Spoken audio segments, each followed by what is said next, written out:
And so we get into the habit of reducing everything to matter, including ourselves. And so we're completely lost. I think that lostness, that not knowing what we are, that leads either to self-hatred, like you're talking about, or a narcissism, this kind of self-love where I just want for myself what I can get and try to keep away what I don't want, and sort of in this struggle with others. So I think, the real self-love comes out of self-inquiry, where we go deeper into understanding what it is that we are. And I think if we quiet our mind enough, we can see that what we are is beautiful. I mean, if you have to put an adjective, or it's love, or it's eternal life, but it's not personal in the sense that it's one life living through all expressions, right? And every expression of life is beautiful when we can see it clearly.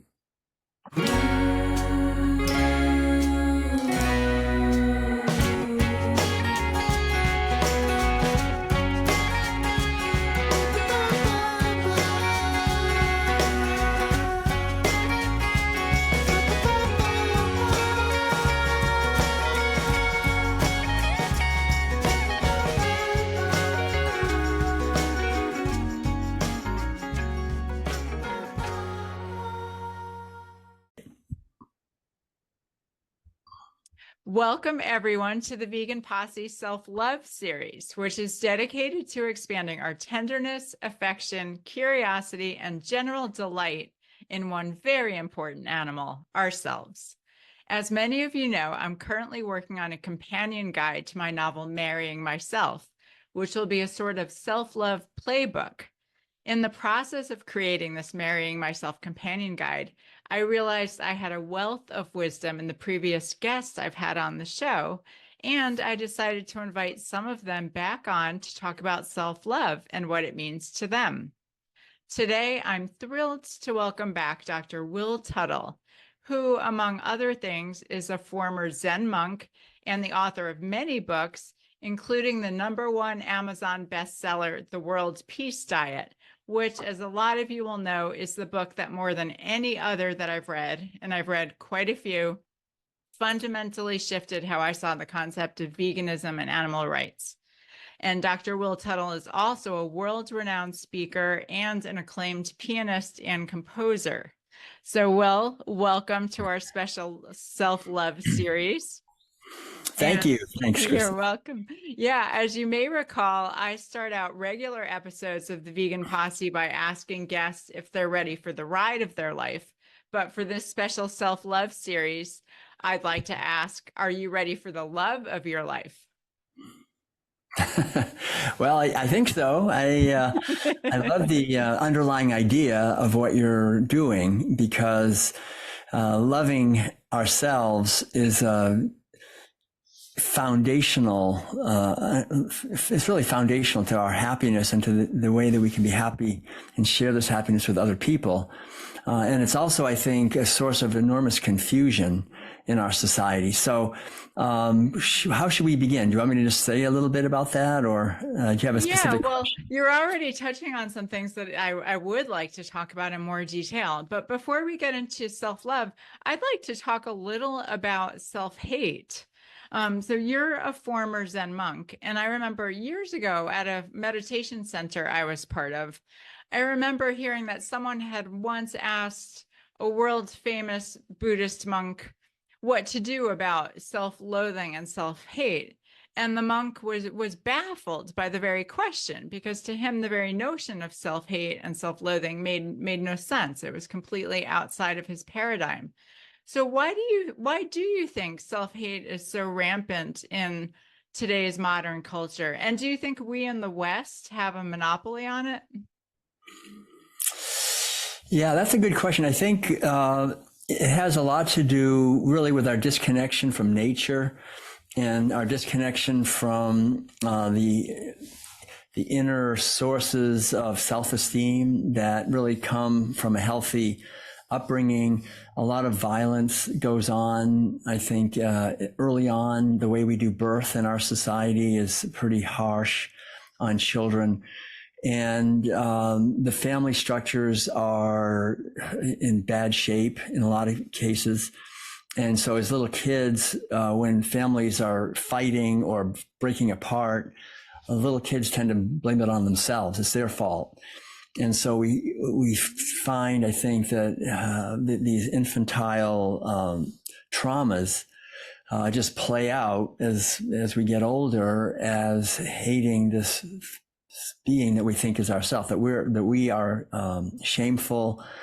We should be ashamed, or we should be blamed. It's our fault for things that don't go well.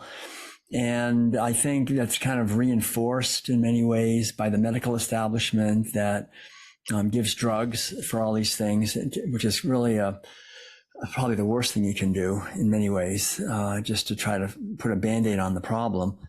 And so it's really indicative, I think, really of an unhealthy way of living. And of course, the World Peace Diet puts a lot of this on our relationship with animals and nature itself. I mean, we are killing billions of animals every single day in the United States alone, if we include marine animals. It's a massive killing operation. So we're killing all these animals. We're eating all that pain and suffering and toxicity and acting like that's a normal, natural thing to be doing.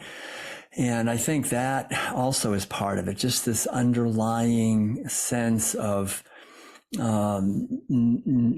being violent towards other beings that normally we wouldn't want to be violent towards, cows and pigs and chickens and these other animals.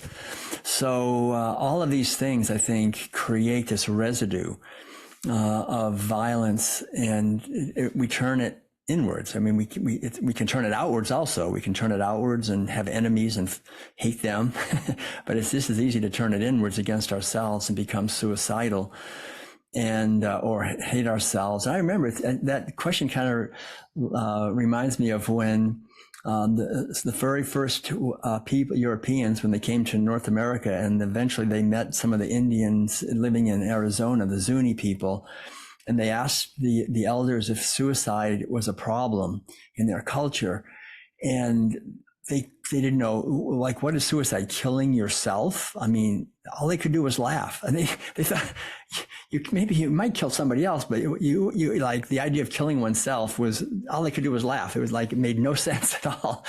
And the irony is that now the Zuni people, I mean, they have like the highest suicide rate in the country, you know, because their whole culture has been destroyed. I mean, their connection with the nature and with their traditions have been harmed. So that suicidal tendency is, ironically, has gotten very high. And I think that teaches us a lot. You know, when we lose traditional connections with the earth and with stable social structures, then we attack ourselves in many cases. Right. And too, there's that common wisdom. And you talk about this in your book about what we sow, we reap, and what we do unto others, you know, well, you know, we invariably do it to ourselves, or it will come back to ourselves. So that makes sense, that if we're committing violence directly or indirectly on other people, we're essentially doing it to ourselves. Yeah, to other people or to animals or an ecosystem. Right. You know, because it's all interconnected. Everything's interconnected. And that's part of our job, I think, on this earth, is to understand that, and then not only understand it, but bring our lives into alignment with that understanding. Yeah. Yeah.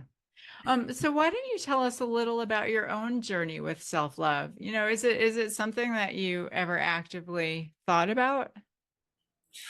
Yeah, it's interesting. You know, I think as a young person growing up, I grew up in Concord, Massachusetts. And so I really, in many ways, I'm very grateful for my upbringing, because it was exciting. It was back in the 1950s. My father, when I was born, right about that time, bought a newspaper. So I was raised in this whole very kind of exciting public world of deadlines and news and politicians and all of that. Plus, he and my mother, he was a musician. My mother was an artist. He was a writer.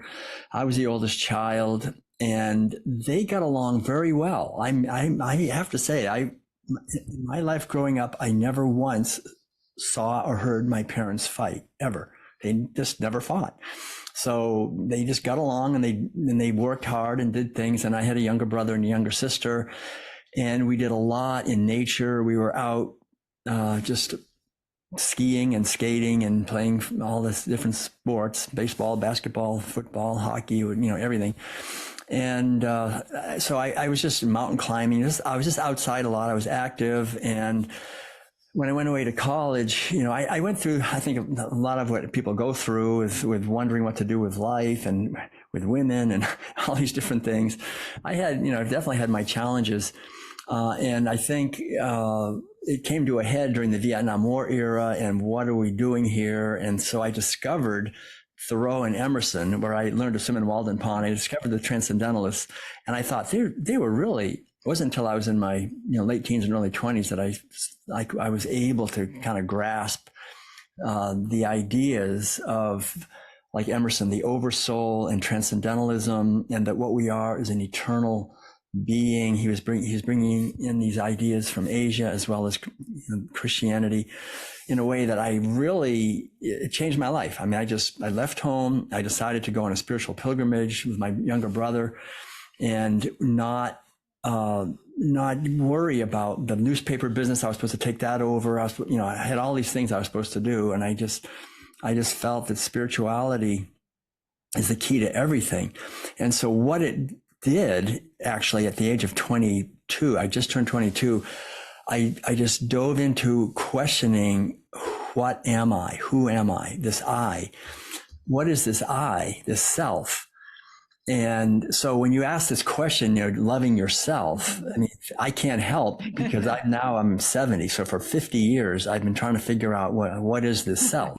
Right. That's a good point. What is the self that we're supposed to either love or hate or have a good one, that we want to present to the world? And I really feel like the most important thing any human being can do, really, in many ways, is to inquire into the nature of the self, because we think we know what the self is. And when you look and try to find the self, you can't find it. That's the funny thing. There is no solid self. And I spent thousands and thousands and thousands of hours in silence, meditating, turning my attention within, watching my thoughts and trying to track where the self is. And all you can come up with is there's a body, right? And we think that we're told that the body is ourself, that this is it, this physical thing that we carry around. And yet we know that if we think about it, that's not true, because at a deep level, like like in sleep, we leave the body, but we still have a self, right? And we still have this dream self that's doing all these things and running around. Then we wake up, we go, that was just an illusion. That was just a dream. But during the dream, it's real. We have a body in the dream.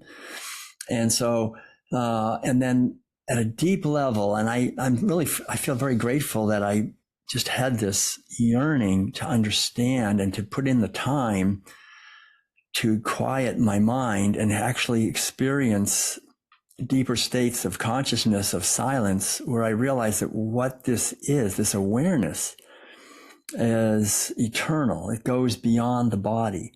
And I even had experiences a few times where I went out of the body, could see it down there. And so I think once we realize that we're not this body, we are not this body. I mean, that's the most important thing to understand in a way, because as soon as I think I'm just this body, and when this body was born, I was born, and when this body dies, I die.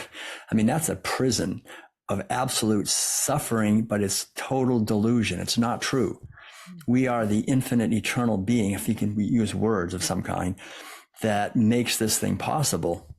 And we're just functioning through this vehicle, like driving a car or something like that, as a metaphor. And we're not the car, we're not the vehicle. So what are we? So then we have, the next level is we have all of our memories, we have all of our accumulations, all of our psychological attributes. But to really look at those are ephemeral. Those just come and go. Those are something we identify with. And so what are we loving? Are we loving the body? Not really. I mean, we should we can love our car, we can love our vehicle, but it's for sure. There's an old saying in Zen that getting born, it's like stepping out onto a ship going out on a beautiful voyage, and you know for sure the ship is going to sink. It's like it's totally temporary. It's just a few decades, and we leave it behind. And wherever we are, we're always going to have a body, right? If we're in this level, or if we're in other domains of consciousness, we're going to have that. In Asia, in general, until maybe recently, but in general, everybody understood this. No one questioned that we take rebirth. We are reborn multiple times. I mean, infinite numbers of times. So when we understand that, we see, okay, this right now I'm a male in a white body. I'll be in maybe another gender, another race, from the Buddhist point of view, another species. We experience our life through various vehicles. So loving ourself isn't the body. Then there's this collection, like, oh, well, there's all my accomplishments, or what I do, or my emotions, or how I'm able to play the piano, like in my case, or whatever it is. I mean, but all of that is ephemeral. And so really what we need to actually, I think the calling to just go deeper with that question.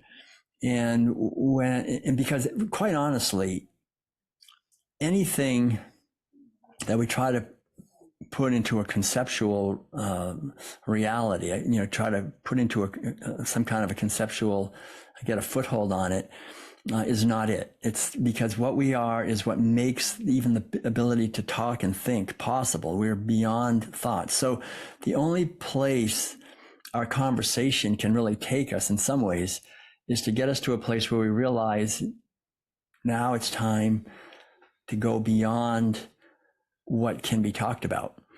And so, the talking, you can get us to that point, which is great, because we do need that, because we live in a culture, it's been called an empire of lies. We're just surrounded by deception. One of the main deceptions, of course, is of materialism. We reduce all these animals to just matter and buy and sell them by the pound. And so we get into the habit of reducing everything to matter, including ourselves. And so we're completely lost. I think that lostness, that not knowing what we are, that leads either to self-hatred, like you're talking about, or a narcissism, this kind of self-love where I just want for myself what I can get and try to keep away what I don't want, and sort of in this struggle with others. So I think, the real self-love comes out of self-inquiry, where we go deeper into understanding what it is that we are. And I think if we quiet our mind enough, we can see that what we are is beautiful. I mean, if you have to put an adjective, or it's love, or it's eternal life, but it's not personal in the sense that it's one life living through all expressions, right? And every expression of life is beautiful when we can see it clearly. And we see it in children, because they're less conditioned, and we see it in animals, we see it in trees, we see it in nature. We're surrounded by enormous beauty if we can just savor it and see it. And it's in us too. It's totally in us. I mean, what we are as beings, but it's not this personal, like I'm beautiful or I'm something. It's there's a saying, there's interesting. It's ultimately, it's all a paradox. I mean, everything is paradoxical. Like the more I can see myself and love myself, the more I can see and love others. And it's the same way. And there's a saying in Buddhism by Shantideva, something like, all the suffering in the world is caused by me wanting myself to be happy. All the joy and freedom in the world is caused by wanting others to be happy. And I think, there's a jewel of truth in there, because the self-love idea in the West, I think, can be toxic, because it's this idea that, okay, I love myself, therefore I should really work to make myself happy. That's satanic, really, in a way. I mean, it becomes satanic in the sense that it's like, well, I'm going to do what I want, and whatever, it doesn't matter what happens to other people. And that's what animal agriculture is based on. Like, oh, that bacon is delicious. I don't want to talk about the pig. I just love the bacon. This is a very deep program in our society, that it's okay to cause others suffering if it gives me happiness. And that leads to suffering for oneself, because whatever we do to others, it comes back, and we are not separate. So if we're causing pain to them, we know it and we experience it in this life or the next, for sure. And Yeah, and then the irony too. comes back. Yeah. I mean, so much of it is driven, like you said, by this desire for happiness, which is valid. But what you're describing sounds like confusing happiness with pleasure, because the irony is that when we do chase that pleasure to the extent of our morals and our integrity, we don't find happiness. We may get some fleeting pleasure, but it's at the expense of our happiness. And that's a concept that I keep coming across in my grad school program. As you know, I'm in grad school for clinical mental health counseling. And one of the concepts I keep bumping into is just this idea that we don't find happiness. We don't, acquire happiness. We can't pursue it. We can, but, it will be without success. Happiness ensues, as a result of living a life of, integrity in accordance with our values and our nature. And so that was something that I think in my own self-love journey, that was a concept that I came to, in a circuitous way, but I realized at a certain point, if I keep chasing happiness, typically the things that you chase run away.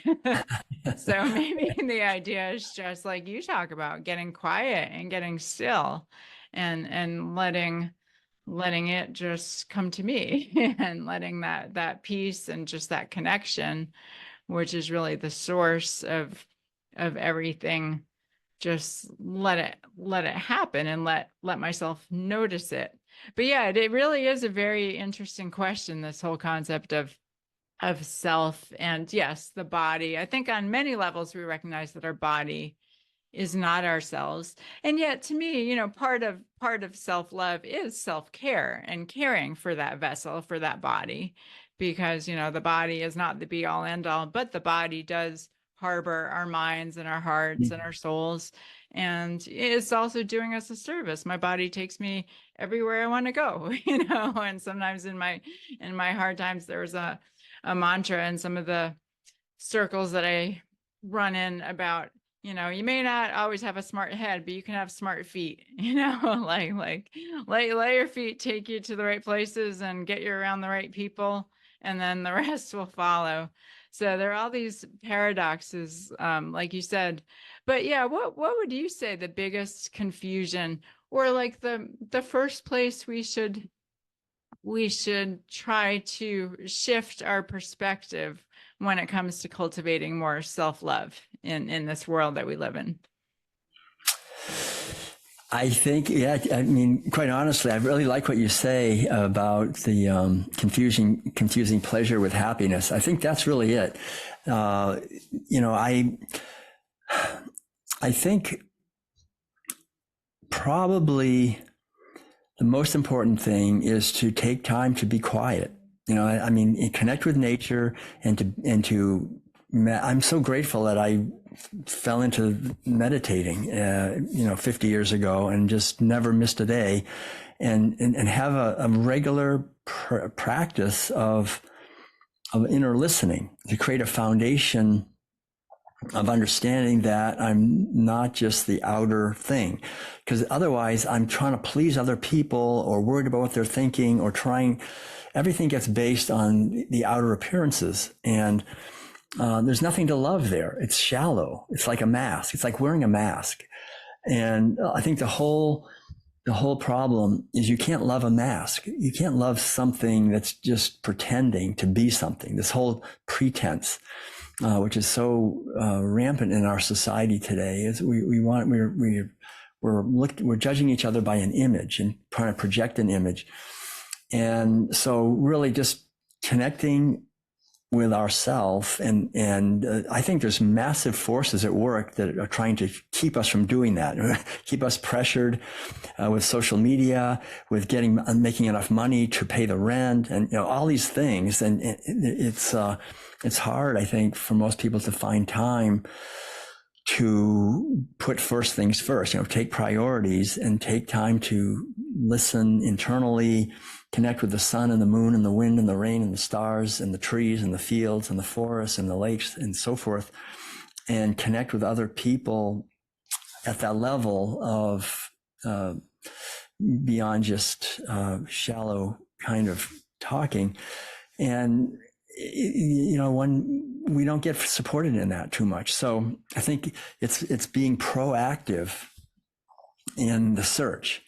I think we're on this earth as an adventure to search and discover our true nature, and then to bring that as best we can, whatever we discover, to others to help enrich the community. So underlying, like that idea of, again, pleasure and happiness. Happiness, there's a word you're probably familiar with, serendipity, which means, happiness that comes without trying to get it, that kind of idea. It just comes because we're being true to ourselves. And serendipity was the name of my parents' sailboat. Oh, really? Yeah. So they understood it. Yeah, a little bit. Yeah, that's great. Yeah. I did my Ph.D. dissertation at Berkeley, and I wrote a book also on intuition, connecting with our intuition, the intuitive capacity, because we're taught in our society to just use our intellect or to just trust authorities, those two things. But the idea that we have an inner guidance system that connects us with the eternal dimension of our consciousness that can guide us in our lives, to live our lives in a daily way that's not programmed, but is authentic. I think it's really the key to self-love is authenticity. And when we're authentically being what we are, who we are, and living our life authentically, it doesn't mean there's no challenges, there's no difficulties. We have lots of challenges and difficulties, but there's a joy. There's this basic sense of joy and happiness because we're living our life, not somebody else's. And we're constantly being pressured to live somebody else's life. And then we're wearing a mask. So I think our intuition, so that's why I think inner silence is so important, because it's through inner silence that we can get in touch with the inner promptings of what we're called to be doing in this life as the unique being that we are, realizing that happiness never comes from anything in the outer world. It doesn't come there. It does not come from the outer world. It comes from how we respond to whatever's happening in the outer world.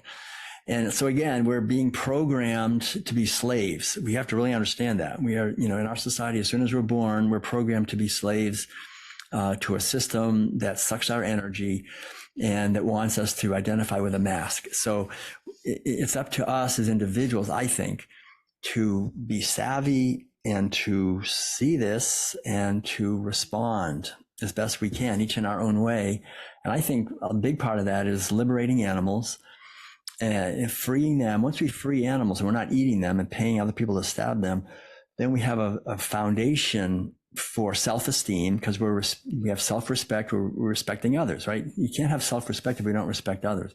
So respecting those who are vulnerable, respecting animals, respecting as much as we can those who are vulnerable, people, future generations, ecosystems, lowering our footprint, our environmental footprint, is to be as respectful as we can to the natural world, and then feel into what it is our life is about, and to live it in the face of massive pressure not to do that. I think that brings us naturally into a state of love, of feeling like we're part of a benevolent universe. I think that's really what it is. Like, the universe is benevolent. It's here. Everything is here to help us to grow and learn and contribute. There's lots of adversaries. The adversaries are outer and inner, but the adversaries are like weights in a gym. If you go to a gym, you have weights, and sometimes they're pretty heavy, but that gives you stronger muscles. So the overall idea, I think, is the sense of benevolence. And I think that's somewhat missing if we're eating animal foods. I think it's kind of hard because we're paying and we're stabbing and we're eating terror and misery. So it's really important, I think, to have that foundation. But that's just the beginning. And a lot of people will go vegan, and then they stop there and they stay in the same materialist mentality of judging and blaming and criticizing and feeling separate. but now they're a vegan, and feel kind of proud of it. I mean, that's a big trap. So we have to go much farther into spirituality, into inner silence, and connect with our intuition. And then again, it doesn't mean life will be easy, but if when we're living authentically, there's a sense of joy. And I think that's self-love comes out of that, and loving others, because they're not separate. They're completely not separate. They're totally, the more we respect and have a sense of kindness and goodwill towards others, the more we have it toward ourselves. And the more we have it toward ourselves, the more we have it toward others. When we can see that the same thing is looking out of my eyes and looking out of your eyes, it's like the same being, that basic sense of connectedness and solidarity. And again, we live in a society where that's enormous efforts are being made to fracture that and create fear and of each other, and the sense of being separate from each other and separate from nature. Because if you want to enslave people, that's what you have to do. So we're in a very challenging time. I mean, there's no question about it. We have to understand that we, our minds are being attacked in a sense, by forces that would like us to be afraid and separate from this beautiful idea of self-love, loving the eternal being that we are. And we have to work hard. I think we have to work really hard. I think discipline is one of the most important things. I remember when I was a kid, I loved my father. My father loved me, but it was kind of a typical sort of, we didn't share really deeply that much. And then when I got older and I went off on my own and I did this whole thing, and then I met my father sometimes and we would talk about life. And I remember at one time my father said, one of the most important things I think I taught you. And as he said that, I thought he was going to say to be loving, but he didn't say that. He said to be disciplined. And I was so disappointed. I thought, he taught me to be disciplined, big deal. But then later, 20 years later, I realized, that was really good.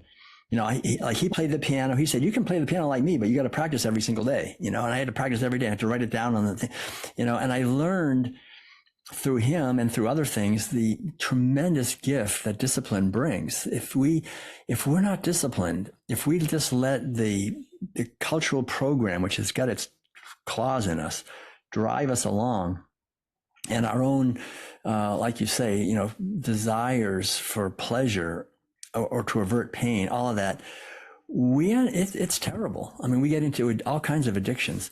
So it's really, discipline it comes out of a deep love to live my life and not fritter away the time with things that are not essential. And it has tremendous rewards. It gives freedom. Without discipline, there's not going to be freedom. I mean, like I can sit down at the piano and just play, tremendous freedom, but it's built on discipline. The same thing with the mind.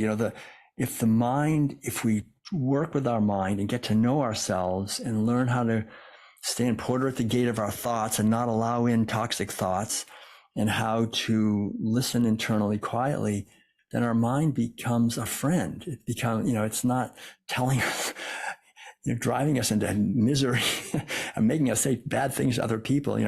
Our mind is really our greatest ally, but it can be our worst enemy. And it's all about discipline. We're not taught any of this in school. We're taught the opposite. We're not taught this anywhere.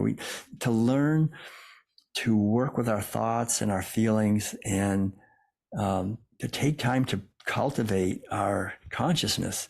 That's the greatest investment we can make in our own happiness and the happiness of others, and leads, I think, to the paradox of self-love. You realize there isn't any self actually to love. Right. Where it's like a little wave on the ocean, and sticking up and going, and seeing other waves, and they go, okay, I'm going to love myself, this little wave. But this little wave is it's the ocean. So what you're really loving is the ocean. The ocean is infinite, what we call God or infinite consciousness. Mm-hmm. You can't even think of loving. I mean, loving the source of all life. Every day is a gift. Every day is a reason to be grateful, because it's temporary. That's why it's beautiful. Right. And it's true. I mean, what you said about living in a friendly universe, I relate so much to just that whole conceptualization, just in the sense that I realized at a certain point in my own journey that all of my stuff, all of my isms were around the sense that I lived in a hostile universe, that everywhere, looking around every corner, there were potholes, there were pitfalls, there were people, Right. people real or, imaginary, who were just looking for a chance to subvert me and get me and find fault and undermine me. And this idea that, just the universe in general was a dangerous, hostile place and was conspiring against me. So I had to use every trick in the book to kind of, circumvent its evil plans for me. And meditation really, really has helped a great deal with that. I can't say it's completely shifted every moment of every day, but it has shifted a great deal. And what you said about our own thinking and our own mind, our inner landscape, it's true.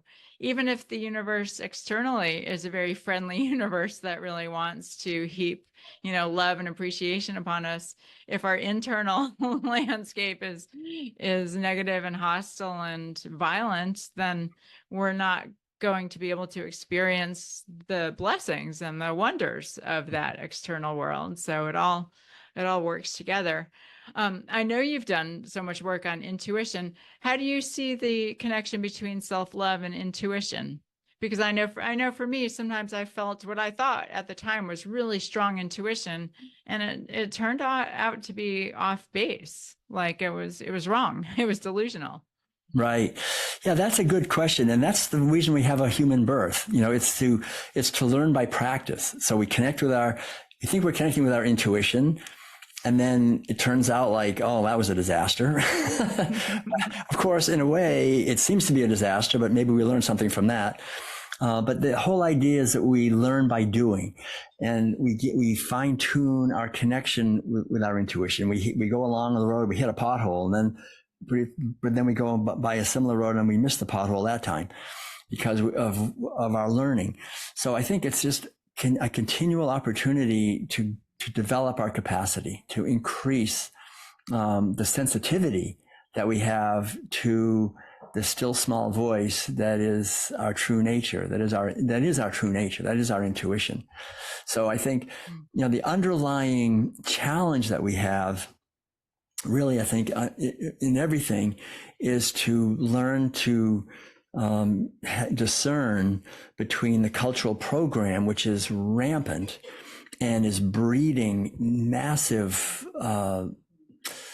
toxicity in our own mind and in our society, and fear, and to be able to live in a world that's based on fear and violence as a being of love and joy and kindness and compassion, right? And so that's we're so bombarded with these ideas that we're under attack. We're in a malevolent universe. There's viruses, there's bacteria, there's parasites, there's all these things, and we're defenseless unless we have big pharma right there to help us and to protect us with all of their high-tech things that we could never do it ourselves. We need them to help us and to protect us.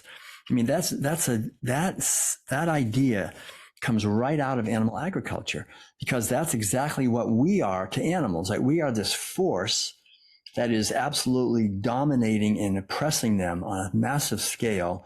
We take out our wallet, typically most people in the country, and pay for people to stab and kill animals. So we are this hidden, violent, malevolent force every single time we eat, which is a main connection with nature and animals. And then we turn around and we have a society where we're just taught to be afraid of these invisible, violent forces all around us that are going to get us. So it's about not only understanding that we live in a benevolent universe, but it's being benevolent ourselves. I mean, being benevolent, totally, as much as we possibly can be. But also discerning and seeing that there are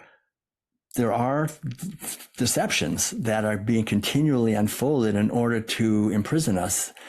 And so it's this capacity to be loving, but also, like Jesus said it, be wise as serpents and loving as doves, something like that. But he's, that idea that we are called to cultivate both of these qualities. Absolutely. Kindness and love, but also sagacity, wisdom that can see what's really going on, to look deeply beyond the surface and not be gullible, not just be taken in by deceptions. That's a really important thing. And that's easy to have happen. And there's a lot of forces that are playing on this idea of self-love in order to imprison us. We have to understand that, because most people really do, I think, unfortunately, hate ourselves. I mean, we don't hate ourselves, but we hate the image that we're forced to put up. We hate that whole thing. That's why there's so much addiction and so forth. And so there's forces that want to say, oh, but you can love yourself and just treat yourself to this and treat yourself to that. And just, you deserve this and you deserve that. And they ensnare us in even more slavery by spending money we don't have, and by maybe, putting ourselves in positions where we get taken advantage of even more. So to understand that our joy and our happiness comes from inside. It's just being, we don't need anything to be happy and have joy. We don't need anything. We are joy. Our true nature is joy, especially if we can look and hear and see, at all, and can sense reality. And to be grateful for what we have. I think cultivating gratitude is probably one of the most powerful ways to connect with our true nature, connect with self-love and love with others.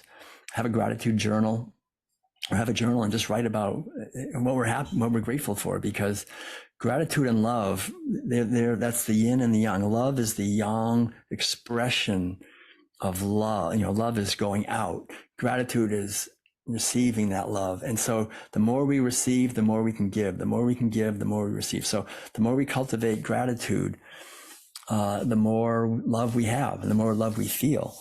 And I think that's an actual practical thing people can do. We can actually practically cultivate gratitude, even when it's something terrible. Like, I remember practicing this and I'm grateful. I just got a flat tire on the side of the road. And it's like, well, I'm grateful for this. Now what's going to happen? Instead of think, oh, this is terrible, think, wow, I'm really grateful for this opportunity, because something good will come out of it. We don't know what. But it must be the right. I remember a parable that you told once that I'm sure it's a very, ancient parable, but I first heard it from you. And it was about a Chinese farmer, whose horse runs away. And everybody says, oh, how terrible. And he says, maybe. And then, a couple of days later, the horse comes back with a couple of other wild horses. And so now the man has 4 horses, and his neighbors all say, oh, how wonderful. Maybe, his son is riding one of the wild horses and is thrown and breaks his leg. Oh, how awful. Maybe. Then there's a war, and because all the young men are sent off to war, but the son has a broken leg, so he doesn't have to go. How wonderful. Maybe, and just continues. But it really, in that moment that I first heard you convey that parable, it really was a paradigm shift for me in how I saw all these life events in my own life that I had just assumed. I tried not to consider myself a victim, but I assumed that they were at their core negative. They were bad things, and I could overcome them. I could not let them keep me down, but they were bad things. And to even think, maybe, maybe that was actually a good thing, not assuming one way or another, but just being open to possibility. And it sounds like that's what you're advocating. It's just that openness and curiosity, and just appreciating the inquiry and the question, and not getting too worked up about finding an answer, or accepting the answers that big pharma or commercial interests are trying to sell us, literally. Well, yeah. Before we wrap up, any other final thoughts you'd like to, express on the subject? Thank you so much, Chrissy. And I want to really thank everyone. I think going into this question is very profitable for our own internal growth. And ultimately, I think it really comes back to finding out at a deeper level, what is this self that we think we are, and keep questioning more deeply with that. And I think as we do that, our understanding of love goes deeper also. And we realize that much of what is passed for love isn't really, it's sort of transactional, trying to get something. And it's only by making a leap beyond all of the concepts of what I am and realizing that we all are actually eternal beings that are here learning, but also, in a sense, co-creating our reality, that the very foundation of everything is love. We are love. We are. I mean, that's it. You know, what that word is, it's not an emotion. It's the very living life force of the fabric of reality. And it's ecstatic. It's joyful and it's beautiful. And we're sort of playing a game of pretending that we forgot what we really are, and we're remembering. We're waking up to that reality, and as we do that, each one of us authentically, we help others to do the same thing. Right. So just to encourage all of us on the path to keep doing the inner work. Yeah. Beautiful. Well, thank you so much for taking the time to talk about this beautiful subject with us today. And yeah, everyone out there, let's just go forth and live in love, and let love live through us and in us and by us. So thank you, Dr. Will Tuttle, and thank you, everybody.